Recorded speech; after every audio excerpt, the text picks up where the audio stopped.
is a U.S. Civil War likely?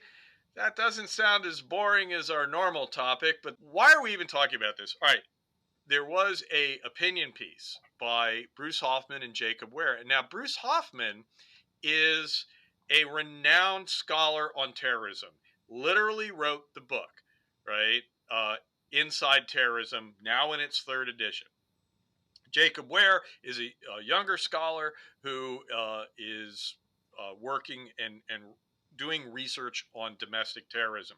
They wrote an op ed piece talking about whether or not a civil war was likely. It seems to me like this is what happens when you try to not be boring, right? You write a article about a civil war and they go through and they kind of rehearse the argument for why there is. And then halfway through, they go, well, we don't think that's as likely because of the lack of geography involved in this.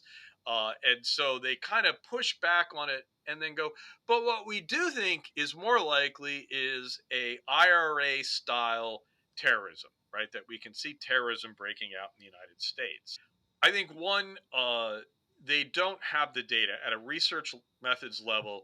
I feel that they are not bringing the data and they are not posing the question in a way.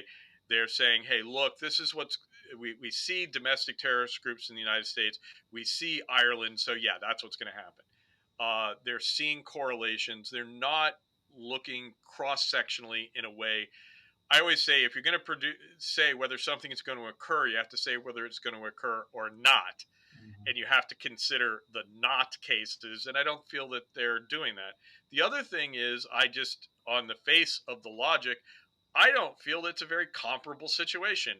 The IRA and the current and any presumed, Biden wins the election and Trump supporters run amok. I don't see the parallels at a face logic level. But Rich, what do you think on that? I think it's junk scholarship. I'll just straight up say that. I think they Tell could us have how you been. feel.